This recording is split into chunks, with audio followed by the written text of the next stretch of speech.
नमस्कार। आज के सेशन में आपका स्वागत है।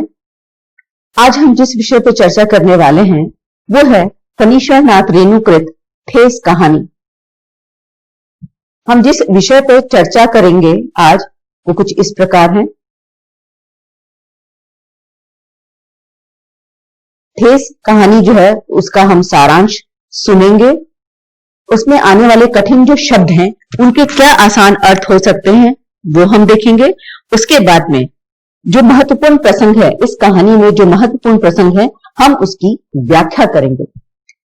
ठेस कहानी का आप सारांश सुने उसके पहले मैं आपको थोड़ी सी ठेस कहानी से संबंधित जानकारी देना चाहूंगी कि जो ठेस कहानी है वो श्री फणीश्वर नाथ रेणु लिखित एक ऐसी आंचलिक कहानी है जिसका कथानक आम ग्रामीण जीवन जीने वाले एक अद्भुत कलाकार की प्रवृत्ति पर आधारित है। यह एक चरित्र प्रधान कहानी है जिसमें कहानीकार ने मनोविश्लेषणात्मक पद्धति अपनाकर कलाकार के जीवन और उसकी कला का जो शाश्वत सत्य है उसके मनोभावना के आधार पर सशक्त ढंग से प्रस्तुत किया है। चलिए हम ठेस कहानी का जो सारांश है वो हम सुनते हैं।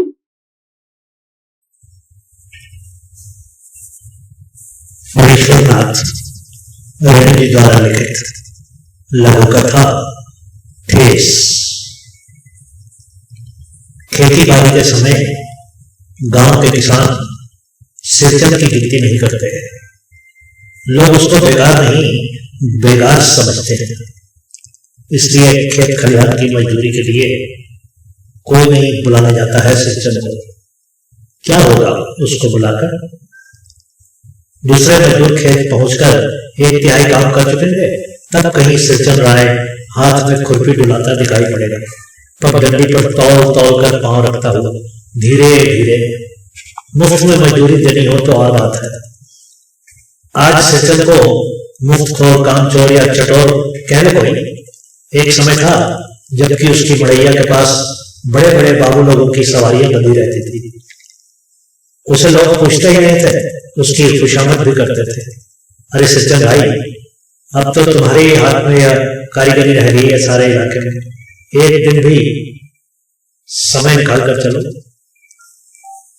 कल बड़े भैया की चिट्ठी आई है शहर से, सिंचन से एक जोड़ा चिट बनवा कर भेज दो। मुझे याद है मेरी माँ जब कभी सिंचन को बुलाने के लिए कहती, मैं पहले ही पूछ लेता भोग क्या क्या लगेगा।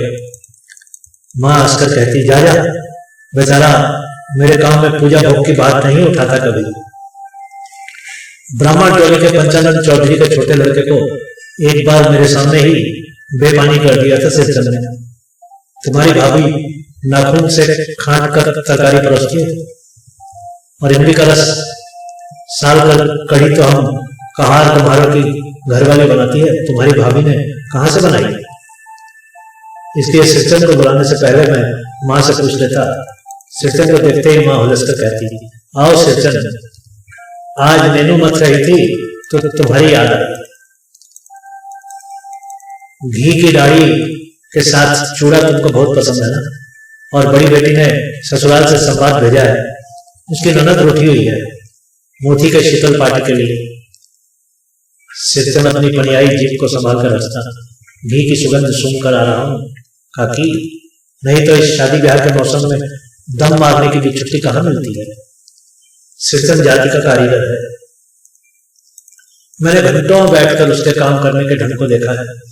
एक एक मोती और पटेर को हाथ में लेकर बड़े जाता से उसकी कुच्ची बनाता है, फिर कुच्चियों को रंगने से लेकर सुतली सुलझाने में पूरा दिन समझता।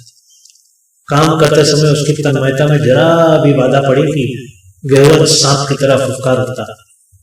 फिर किसी दूसरे से करवा लीजिए काम। सिंचन मुंहजोर है, कामचोर नहीं। बिना मजदूरी के पेट भर भात पर काम करने वाला कारीगर।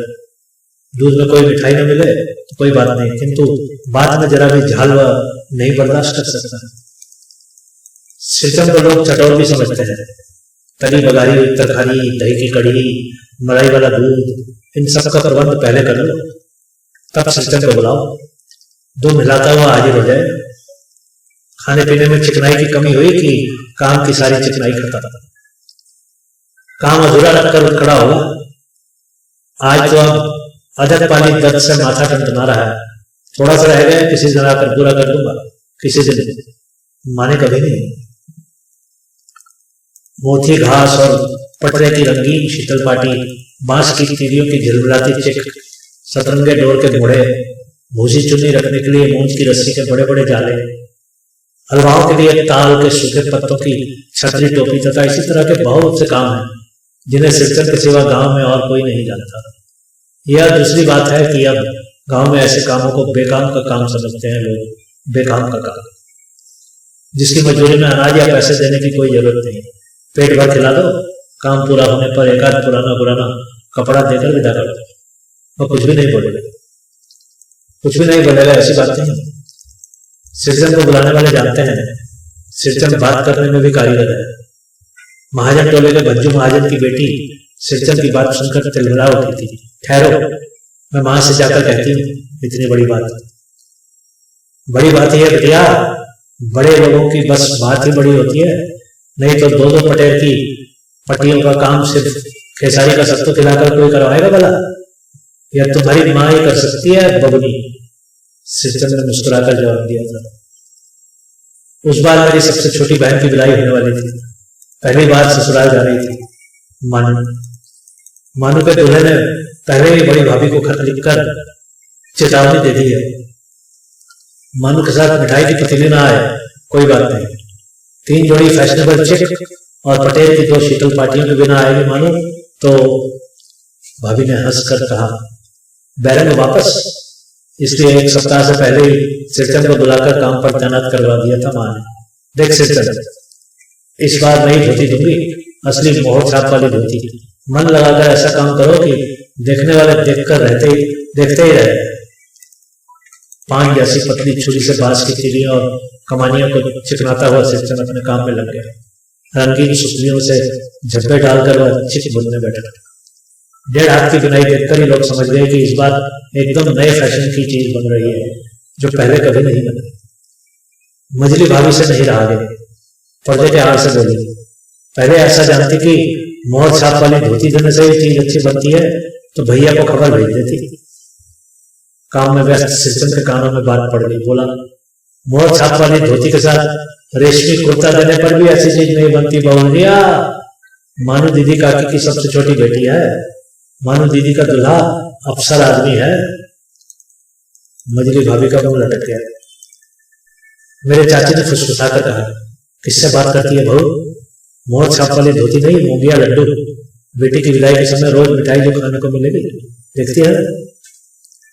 दूसरे दिन चिक की पहली पाती में 7 तारे जगमगा उठे, 7 रंग के, 7 भैया तारा। सिरचंद जब काम में मगन होता है तो उसकी जीभ जरा बाहर निकल आती है, होंठ पर। अपने काम में मगन सिरचंद को खाने पीने की सुध नहीं रहती। चिक में सुपली के फंदे डालकर अपने पास पड़े सूप पर निगाह डाली, चूड़ा और गुड़ का एक सूखा ढेला। मैंने लक्ष्य किया, सिरचंद की नाक के पास 2 रेखाएं उभर आई। मैं दौड़कर मां के पास गया। मां, आज सिरचंद को कलेवा किसने दिया है? सिर्फ चूड़ा और गुड़? मां रसोई घर में अंदर पकवान आदि बनाने में व्यस्त थी। बोली, मैं अकेली कहाँ काम क्या देखूं? अरे मजली, सिरचंद को बुंदिया क्यों नहीं देती? बुंदिया मैं नहीं खाता काकी।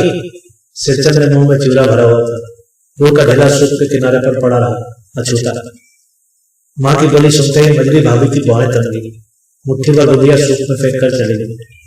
सिरचंद ने पानी पीकर कहा, मजली गौरानी अपने मैके से आई हुई मिठाई भी इसी तरह हाथ खोलकर बांटती है क्या?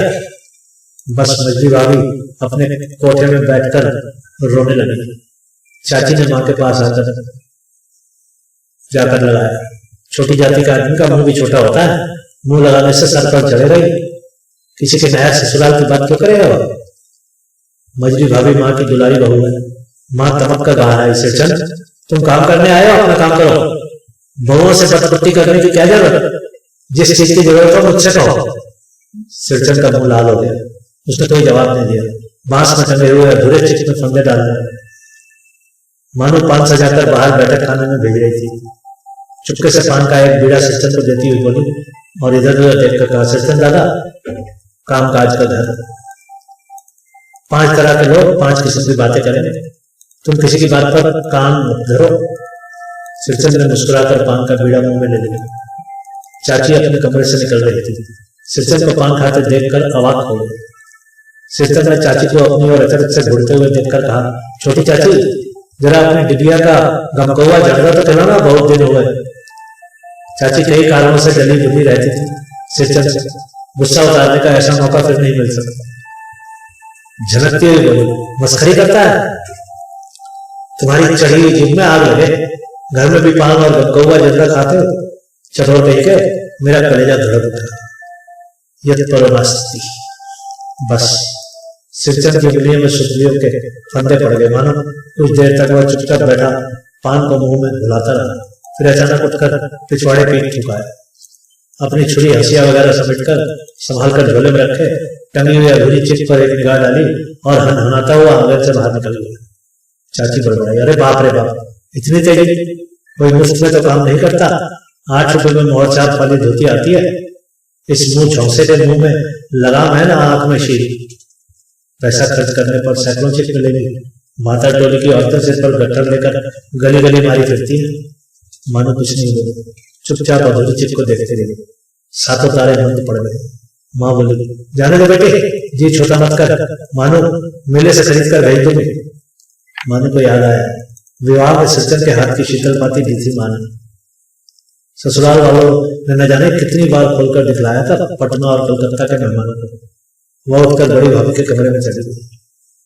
मैं सिरचंद को मनाने गया, देखा एक फटी शीतल पाटी पर लेटकर वह कुछ सोच रहा है। मुझे देखते ही बोला, बबुआ जी अब नहीं, कान पकड़ता हूँ, अब नहीं। मोर छाप वाली धोती लेकर क्या करूँ, कौन पहनेगा? ससुरी खुद मरी, बेटे बेटियों को ले गई अपने साथ। बबुआ जी मेरी घरवाली जिंदा रहती तो मैं ऐसी दुर्दशा भोगता।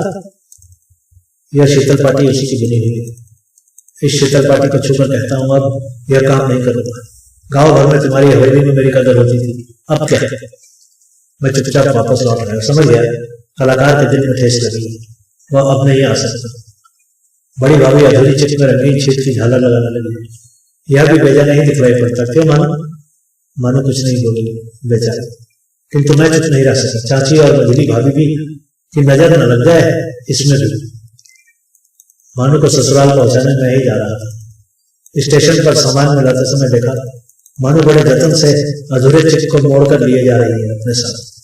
मन ही मन सिरचंद पर गुस्सा हुआ है। चाची के सुर में सुर मिलाकर कोसने को जी हुआ, काम चोर चटो। गाड़ी आई, सामान चढ़ाकर मैं दरवाजा बंद कर रहा था कि प्लेटफॉर्म पर दौड़ते हुए सिरचंद पर नजर पड़ी। बबुआ जी, उसने दरवाजे के पास आकर कहा, क्या है? मैंने खिड़की से गर्दन निकालकर झिड़की के स्वर में कहा। सिरचंद ने पीठ पर लादे हुए बोझ को उतारकर मेरी ओर देखा। दौड़ता आया हूं, दरवाजा खोलिए। मानो दीदी कहाँ है, एक बार देखो। मैंने दरवाजा खोल दिया। सिरचंद दादा, मामू इतना ही बोल सके। खिड़की के पास खड़े होकर सिरचंद ने हकलाते हुए कहा, यह मेरी ओर से है, सब चीज है दीदी, शीतल पाटी, चेक और एक जोड़ी आसनी, कुश्ती। गाड़ी चल पड़ी। मानो मोहर छाप वाली धोती का नाम निकालकर देने लगा। सिरचंद ने जीप को दांत से काटकर दोनों हाथ जोड़ दिए। मानो फुट फुट कर रो रही थी। मैं बंडल को खोलकर देखने लगा। ऐसी कारीगरी, ऐसी बारीकी, रंगीन सुतलियों के फंदों का ऐसा काम पहली बार देखा था। सुनने के लिए आप सभी का बहुत बहुत धन्यवाद। आपने देखा कि रेणु जी ने इस कहानी में सिरचंद नामक कलाकार की यथार्थ जीवन का चित्रांकन किया है। उन्होंने इसमें बताने का प्रयास किया है कि कलाकार के जीवन में जब ठेस लगती है तो वह तथाकथित उच्च वर्ग से विमुख होता है। वह इसलिए कि उसे अपनी कला का अपमान सहन नहीं होता है। दूसरी ओर वह उच्च वर्ग के द्वारा प्रत्येक वस्तु, मुख्य रूप से कला का आंकलन ढंग से करने की दुष्प्रवृत्ति से घोर घृणा भी करता है।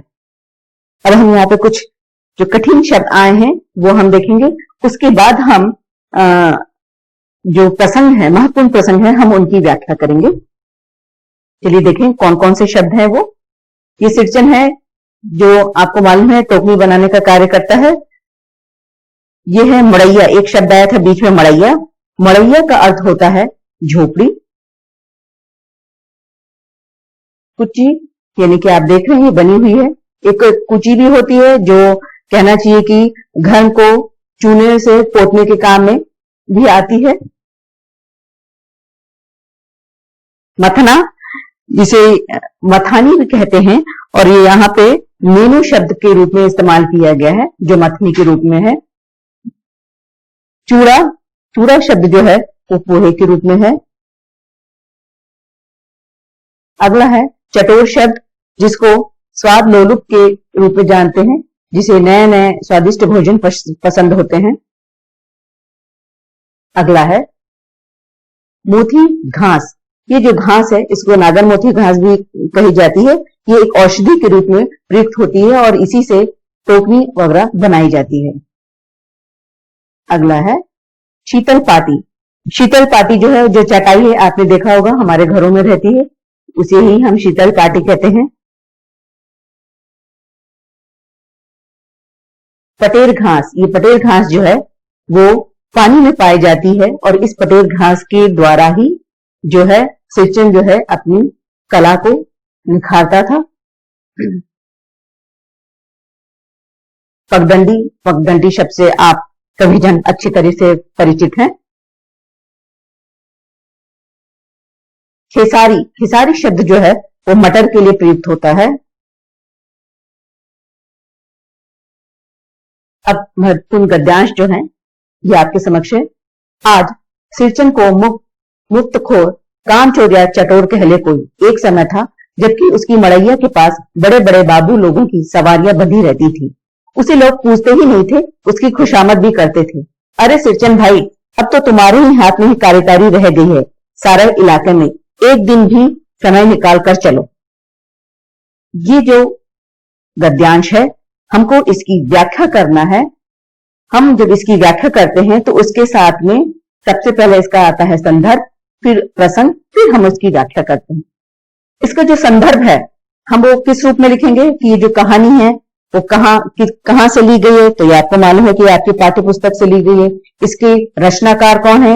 इसके जो रचनाकार हैं वो फणीश्वर नाथ रेणु जी हैं और इन्होंने आप संदर्भ में इसके अलावा जो भी लेखक है या जिस भी लेखक की हम व्याख्या हमको आई है करने के लिए, हम उनका जो कहना चाहिए उनकी जो चारित्रिक विशेषता है या कहानी, जैसे ये लेखक है, ये कहानीकार हैं, इनकी जो कहानी की विशेषता है वो हम दो चार शब्द या दो चार वाक्य हम उसमें लिखेंगे।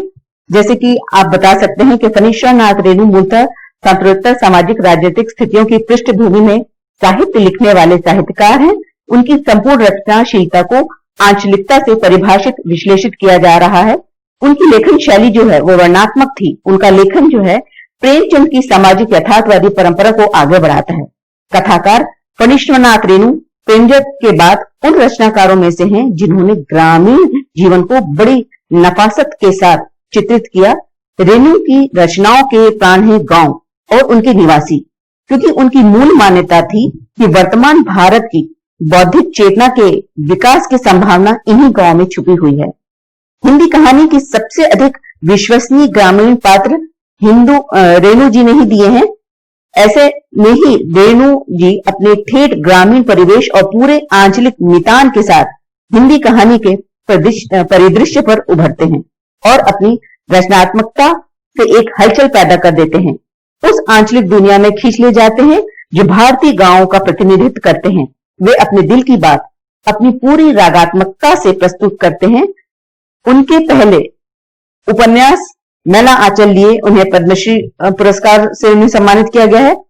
ठेस कथा में रेणु जी ने ग्रामीण कलाकार की परिस्थितियों और उसकी मनोस्थितियों का सटीक ढंग से चित्रण किया है। आप ये मैंने जितनी बात आपको बताई है इनमें से आप कुछ भी छांट के क्या कह सकते हैं, आप उसमें लिख सकते हैं। अब रहा प्रसंग।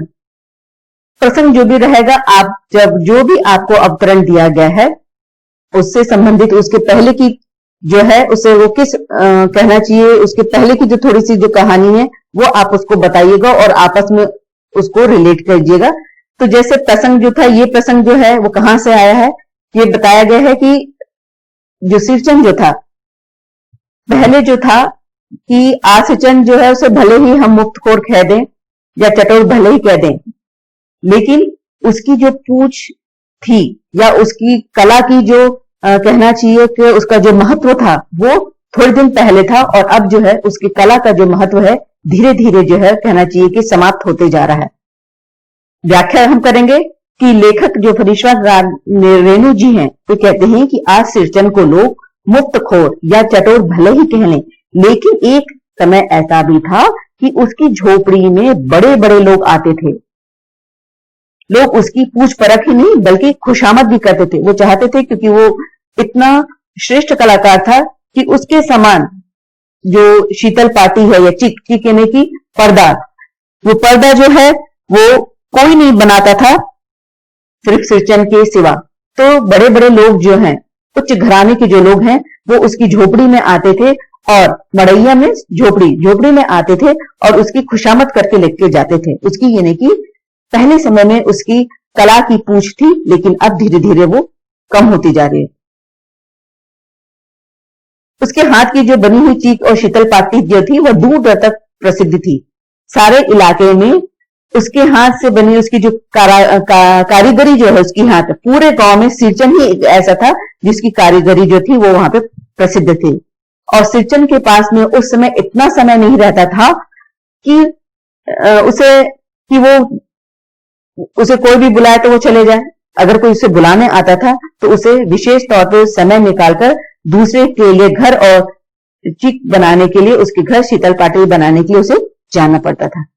अब अगर हम देखें कि इस गद्यांश में क्या विशेष है, तो एक तो यह है कि ये भाषा, इसकी सरल और स्पष्ट भाषा का प्रयोग किया गया है। भाषा में आंचलिकता हमें झलकती है, आंचलिकता हमें परिलक्षित होती है। उसकी भाषा जो है वो बोधगम्य है यानी कि वो हमें बहुत आसानी से समझ में आ जाती है। तो ये था आपका एक गद्यांश। दूसरा हम देखेंगे मोधी घास और पटेर की रंगीन शीतल पाटी, बांस की तीलियों की झिलमिलाती चिक, सतरंगे डोर के मोड़े, भूसी चूनी रखने के लिए मुंज की रस्सी के बड़े बड़े जाले, हलवाहों के लिए ताल के सूखे पत्तों की छतरी, टोपी तथा इसी तरह के बहुत से काम हैं जिन्हें सिरचन के सिवा गांव में और कोई नहीं जानता। यह दूसरी बात है कि अब गांव में ऐसे काम को बेकाम का काम समझते हैं। लोग बेकाम का काम, जिसकी मजदूरी में अनाज या पैसे देने की कोई जरूरत नहीं, पेट भर खाना खिला दो, काम पूरा होने पर एकाध पुराना धुराना कपड़ा देकर उसे विदा कर दो। संदर्भ आपको देखा जाए तो मैंने आपको जैसे पहले बताया है वैसे ही आपको लिखना है। हम इसमें प्रसंग की बात करें तो यहाँ पे जो है, जो कहना चाहिए कि जो कहानीकार हैं उन्होंने बताया है कि सिरचन जो कारीगर है, उसका जो उसकी कारीगरी का जो हुनर है, कला की जो परख है, उसका जो हुनर है, उसकी जो कलाकारी है, वर्तमान समय में उसका लोगों को उसका ज्ञान नहीं है, उसकी परख लोगों को नहीं है। इसी का वर्णन उन्होंने किया है। यहाँ पे हम आगे बढ़ते हैं। इसकी व्याख्या इस रूप में आप कर सकते हैं कि लेखक फणीश्वर नाथ जी कहते हैं कि मोधी घास, पटेर की रंग बिरंगी शीतल पाटी, बांस की झिलमिलाती तील, सतरंगी डोरे के मोड़, मुंज की रस्सी से बनने वाले जाले, हलवाहों को धूप से, जो हल चलाने वाले हैं उनको धूप से बचाने के लिए सूखे पत्तों की जो टोपी बनती है वो बनाता था। छाता बनाने की कलाकारी पूरे गांव में सिरचन ही एक अकेला था जो वो ये काम करता था, और ये काम सिर्फ उसी को आता था। और ऐसे काम की, ऐसी कहना चाहिए कि कला की, ऐसी कारीगरी की अब लोगों को कोई कदर नहीं है। कारीगरी के काम को लोग अब आज के वर्तमान समय में बेकाम की श्रेणी में लेने लगे हैं, जिसकी मजदूरी के रूप में जो कलाकार है, लोग उसको, जो उसका कार्य है, जो टोकरी बनाने का काम है, मूढ़े बनाने का काम है, उसकी जगह पे वो पैसे देने की अपेक्षा उसको अनाज देने की भी आवश्यक नहीं समझते हैं कि उन लोगों को थोड़ा सा उसको खाने को कुछ दे दीजिए, या फिर एकाध पेट भर उसको खाना खिला दो, और काम जब वो पूरा कर दे तो उसको एकाध कोई भी पुराना धुराना कपड़ा देकर उसे विदा कर दो। तो ये लोगों की आज सोच हो गई है। तो जिसका यहाँ पे रेणु जी ने चित्रण किया है। अब इसमें विशेष क्या है, कलाकार की जो कला है वह मजदूरी से परे है, इसमें वर्णात्मक शैली है, भाव बोधगम्य है। एक ये हुआ। अगला हम गद्यांश देखेंगे। दूसरे दिन चिट की पहली पाती में 7 तारे जगमगा उठे, 7 रंग के। सतभैया तारा, सतभैया यानी कि जो सब ऋषि के तारे होते हैं उस रूप में है। सिरचंद जब काम में मगन होता है तो उसकी जीभ जरा बाहर निकल आती है। कथाकार ने यहाँ पे बताया है कि जब वो कार्य करता है तो उसकी भाव भंगिमा किस प्रकार हो जाती है, उसका उन्होंने यहाँ पे थोड़ा सा चित्रण किया है कि उसकी जीभ जरा बाहर निकल आती है होठ पर। अपने काम में मग्न सिरचंद को खाने पीने की सुध नहीं रहती। चिट में सुतली के फंदे डालकर अपने पास पड़े सूप पर निगाह डाली। चूरा और गुड़ का एक सूखा ढेला। मैंने लक्ष्य किया। सिरचंद की नाक के पास 2 रेखाएं उभर आई। मैं दौड़ कर माँ के पास गया। माँ, आज सिरचंद को कलेवा किसने दिया है? सिर्फ चूरा और गुड़? क्योंकि आपको मालूम है, आपने अभी का जो सुना उसमें आपने देखा कि जो सिरचंद जो है वो चटोर किस्म का है। उसको कहना चाहिए कि नए नए व्यंजन खाने की आदत है। जब वो सूखा चिवड़ा और गुड़ देखता है तो उसके मन कहना चाहिए कि वो दुखित हो जाता है और वो नाक मुंह सिकोड़ने लगता है, जो कि जो लेखक हैं वो देख लेते हैं। यहाँ पे कहना चाहिए कि जो है रेणु जी ने, जो कलाकार है सिरचंद जो है, उसकी मनस्थितियों को उसने यहाँ पे उजागर किया है। आप व्याख्या इस प्रकार कर सकते हो कि जब सिरचंद दूसरे दिन चिट की पहली पंक्ति बनाता है तो उसमें 7 तारे 7 रंगों से जगमगा उठते हैं, जैसे कि सप्त ऋषि जो होते हैं वो उस तरीके से वहां पे उसमें जगमगाहट आ जाती है। गांव की बोली में देखे तो सतभैया तारा यानी कि सप्त ऋषि का तारा। सिरचंद जब कार्य करता है तब उसमें डूब जाता है और उसकी जो जीभ है, मैंने जैसे बताया, उसकी जो भाव भंगिमा है वो कैसी होती है, उसकी जीभ थोड़ी बाहर ओठों तक निकल आती है। इस तरह अपने कार्य की धुन में वह मग्न, वो खाना पीना सब भूल जाता है, वो सिर्फ अपने काम में लग जाता है। चीक की सूतली का फंदा डालकर अपने पास रखे सूप को देखता है। जब उसको खाने के लिए कुछ दिया जाता है, कलेवा दिया जाता है, तो उसकी जब लाके उसके बाजू में रखा जाता है तो सूप में उसकी निगाह पड़ती है तो वो देखता है कि उसमें पड़ा हुआ है मात्र चिवड़ा गुड़ का सूखा सा ढेला रखा था, क्योंकि उसको उम्मीद नहीं थी कि उसको ये सूखा चिवड़ा और गुड़ खाने मिल जाएगा। क्योंकि ये जो लेखक हैं उनका जो परिवार जो है वो एक संपन्न परिवार, एक उच्च वर्ग का परिवार था और उस गांव में उनकी का बहुत सम्मान था। तो वो सिरचंद सोचता था कि उस घर में वो जाएगा तो उसको खाने पीने के लिए अच्छा खाने पीने को मिलेगा। जब वो ये देखता है कि उसके सूप में चिवड़ा और गुड़ मिलता है तो सिरचंद की नाक जो है वो नाक भाव से घुरता है और उसके नाक के पास में जो है 2 रेखाएं जो है वो उभर के आ जाती हैं। आपने देखा इसमें आंचलिकता जो है, भाषा जो है इसमें आंचलिकता परिलक्षित हो रही है। भाषा देखा जाए तो सरल और स्पष्ट है। हम अगले गद्यांश की ओर जाएंगे।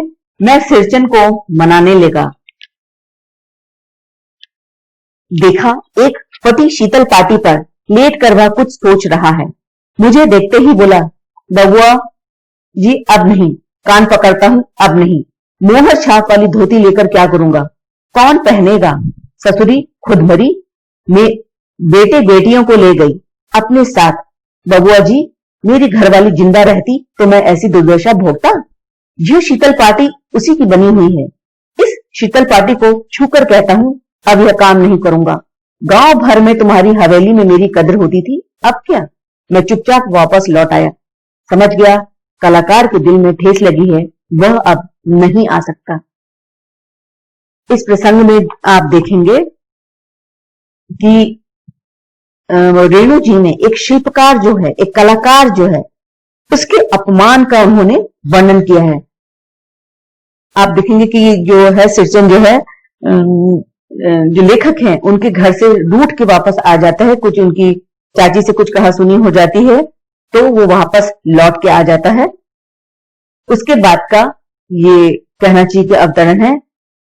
जो लेखक हैं वो सिरचंद को, क्योंकि जो है उसका काम अधूरा रह जाता है और वो जो कहना चाहिए कि शीतल पार्टी जो है चिक है वो उसको अपनी बहन मानू को देना के ससुराल में भेजना रहता है।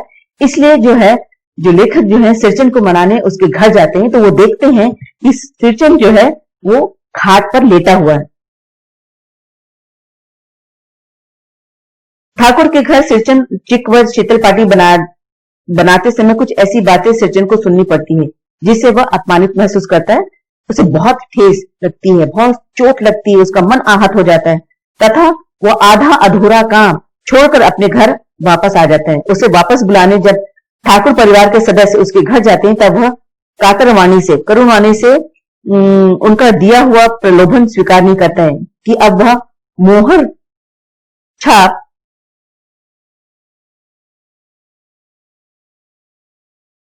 धोती मेरे किस काम चीज की, मेरे बच्चे व पत्नी नहीं है, वे सब काल के ग्रास में चले गए हैं। मुझे अब किसी भी चीज का लोभ नहीं है, अब मैं ये कलाकारी भी छोड़ दूंगा। कसम खाकर कहता हूं कि आपकी हवेली की इज्जत करता हूं। अब मान की कल्पना से ही मैं काम करने गया था। यहाँ पे जो सिरचन है बहुत आहत होता है। वो कहता है कि वो मना कर देता है। वो कहता है वो जिस कहना चाहिए खाट में लेटा था वो उसकी पत्नी की बनाई हुई शीतल पार्टी थी और उसकी जो कहना चाहिए कि उसकी जो पत्नी है उसका निधन हो गया है। उसके निधन से भी बहुत शुद्ध है और उसके जो बेटियां भी थे वो उनका भी निधन हो गया है। तो वो इस कहना चाहिए कि वो इस संसार में अकेला है और वो गांव के जो लोग हैं जो कहना चाहिए कि उसके जो कलाकार जो है वो उसकी जो कदर करने वाले जो थे, जो एक उनकी ही हवेली थी, ठाकुर की जो हवेली थी उसमें उसकी कदर होती थी। जब वहां पे भी उसका अपमान होता है तो वह आहत हो जाता है और कसम खा के कहता है कि मैं ये अपनी कलाकारी जो है उसको ही मैं छोड़ दूंगा। और उसको बहुत ठेस लगती है और वो कहना चाहिए कि वो उनके घर काम करने जाने से भी मना कर देता है।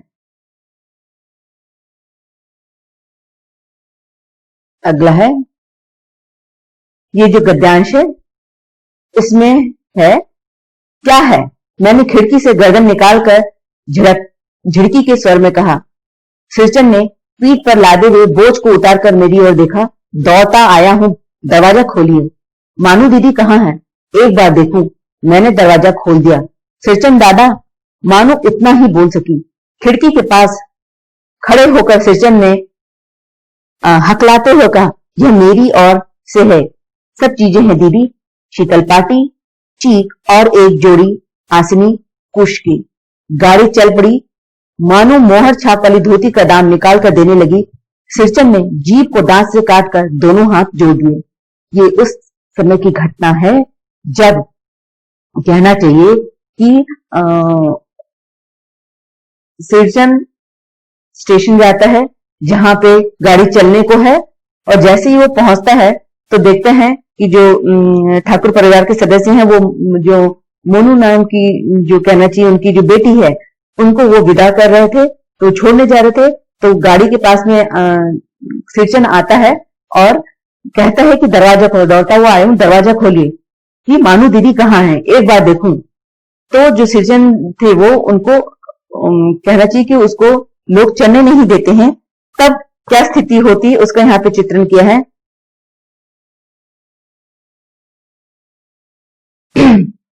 कहना ये चाहिए कि जो मानू के ससुराल जाने के समय का है ये जो प्रसंग जो है, जब वह सिरचन की धोती का दाम निकाल कर देने लगती है तो वो उसको लेने से मना करता है। क्योंकि वो इसलिए मना कर देता है क्योंकि गांव की जो बेटियां हैं वो कहना चाहिए कि वो सांझी होती हैं और एक क्योंकि सिरचन जो है मानू को अपनी बेटी के रूप में मानता था और वो नहीं चाहता था कि वो अपनी बेटी से उस जो भी उसने सामान बनाया है, शीतल पाटी बनाया है, आसनी बनाया है, कुछ की जो उसने आसनी बनाई थी और चिक बनाया था उसका वो उससे दाम ले। तो वो दाम नहीं लेना चाहता है और सिरचन को मानू की मां ने कहा था कि जब तुम ये सारा सामान बना कर दोगे तो मैं तुम्हें एक मुहर छाप वाली धोती दे दूंगी। तो जब मानू स्टेशन में उसका दाम निकाल कर देने लगती है तो वो लेने से इनकार कर देता है और मना कर देता है कि मैं ये नहीं लूंगा, क्योंकि वह अपमानित होने के बाद धोती के पैसे भी नहीं लेना चाहता था। वो मानू को भेंट स्वरूप शीतल पाटी, चिक और एक जोड़ी जो आसनी है वो देना चाहता था, जो उसने वादा किया था। इसलिए उसने अपने वादे को निभाया और उसका अपमान हुआ था, इसलिए वो धोती के पैसे नहीं लेना चाहता था। तो ये जो है ये आपके कुछ महत्वपूर्ण कहना चाहिए कि गद्यांश थे, जो कि आपको हो सकता है कि परीक्षा में आए तो आपको इस तरह से उसकी जो है वो व्याख्या करनी होगी। आगे हम बढ़ते हैं। ठेस कहानी, अभी आपने जो देखी ठेस कहानी, उस ठेस कहानी के मुख्य पात्र जो था वो सृजन था। तो आपने सार भी देख लिया, सार यानी कि सुन भी लिया आपने महत्वपूर्ण प्रसंगों की व्याख्या भी की। तो उस आधार पे हम देखते हैं कि जो सृजन है उसकी चरित्रगत क्या क्या विशेषताएं हो सकती हैं।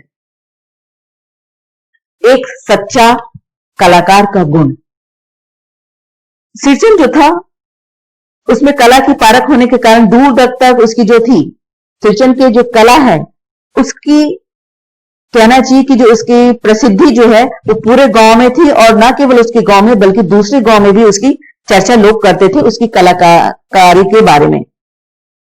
और सृजन जो है वो कला के साथ वो कोई समझौता नहीं करता था, एकाग्रचित्त होकर वह कला की साधना करता है और उस व्यक्ति का काम वह करता है जो उसकी कला को महत्व देता है, उसको मान देता है। जहां पर कलाकार के हृदय को ठोस लग जाती है, जैसे ठाकुर के घर में उसको लगी थी, वहां उसका जो रूप है हमको वो उसका उग्र रूप जो है हमको देखने को मिलता है। अगली उसकी विशेषता है स्वाभिमानी सृजन। सृजन जो है एक स्वाभिमानी कलाकार है, वह कहीं भी कला से समझौता नहीं करता है। अनेक मान मनोबल पर भी बिना रोक टोक के कार्य करना वह स्वीकार करता है। जब मानू की भाभी उसे मुंहजोर कह देती है कि बहुत तुम मुंहजोरी करते हो और मजदूर कह देती है, तो उसकी आत्मा को जो है वो बहुत ठेस लगती है और उसका जो स्वाभिमान है, अंदर का जो स्वाभिमान है वो जागृत हो जाता है। और वह जो कार्य है, जो शीतल पाटी बनाने का कार्य था, चिक बनाने का कार्य है, उसको बीच में ही छोड़ के, अधूरा ही छोड़ के वहां से चला जाता है। तो वो एक कलाकार है, उसके स्वाभिमान को जो ठेस लगती है तो वो वहां से चला जाता है। आहत सृजन, सृजन जो है एक तो आप कहना चाहिए कि उसकी कला की कोई कदर नहीं कर रहा है, एक वो उस लिए वो आहत है। वो उच्च ठाकुर के घर में गया जहां पे उसकी कलाकारी की बहुत लोग महत्व देते थे, वहां पे भी उसका अपमान हो जाता है, इसलिए वो आहत हो जाता है। और उसकी मृत्यु, पत्नी की जो मृत्यु है कि पश्चात जो है सृजन जो बहुत आहत हो जाता है, उसका जो है मनोबल जो है वो टूट जाता है, वह अपनी चेतना को स्थिर नहीं रख पाता है, वो छोटी छोटी बात में नाराज हो जाता है, छोटी छोटी बात में उसको ठेस लग जाती है। वह जीवन के हर मोड़ पर पत्नी के बिना जो है वो स्वयं को असफल महसूस करता है, असहाय महसूस करता है, इसलिए वह थोड़ी थोड़ी सी बात में नाराज भी हो जाता है। सृजन की एक विशेषता यह है कि वो मुंहजोर है। सृजन का जिस प्रकार जिस तेजी से हाथ चलता है उस तेजी से उसका मुंह भी चलता है। कोई उसे एक बात कहे तो वो उसको दो बात सुना दे देता है। मानू के यहाँ पे भी शीतल पाटी बनाते समय उसका यही जो रूप है वो उजागर होता है, चित्रित होता है, या हम उसके इस रूप से हम परिचित होते हैं। मानू की भाभी के द्वारा उपहास किए जाने पर वह उदास हो जाता है और काम काज पूरा किए बिना ही वो वहां से भाग खड़ा होता है। तो ये मुंहजोर था वो। अगली उसकी विशेषता है पत्नी भक्त सृजन। आपको मैंने बताया कि उसकी पत्नी की मृत्यु पहले ही हो जाती है और उसकी जो पत्नी जो है वो उसकी प्रेरणादायी थी। उसी की प्रेरणा के बल पे जो कला, वो अपनी कला को निखारता था और इस बात को स्वयं सृजन भी स्वीकारता था कि उसकी ये जो कला है उसकी जो प्रेरणा स्रोत है वो उसकी पत्नी ही है, और उसी के कारण वो धीरे धीरे अपनी कलाएं को विकसित करता था। इसलिए उसकी जब पत्नी का निधन हो जाता है तो वो अकेलापन महसूस करता है और बहुत आहत होता है। एक अंतिम विशेषता उसकी है त्यागशील और कला प्रेमी के लिए समर्पित सिरचन। सिरचन जो है मानव की कला प्रेम से सिरचन जो है मानव की कला प्रेम से प्रभावित है।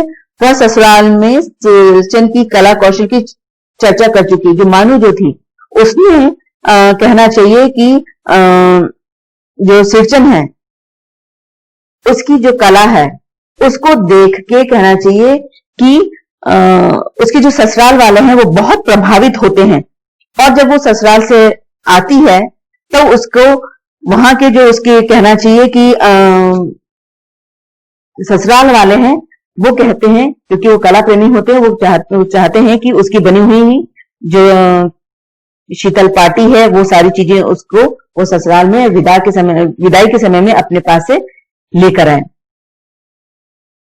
और जब उसको ये शीतल पाटी नहीं मिलती है तो वो दुखी हो जाती है।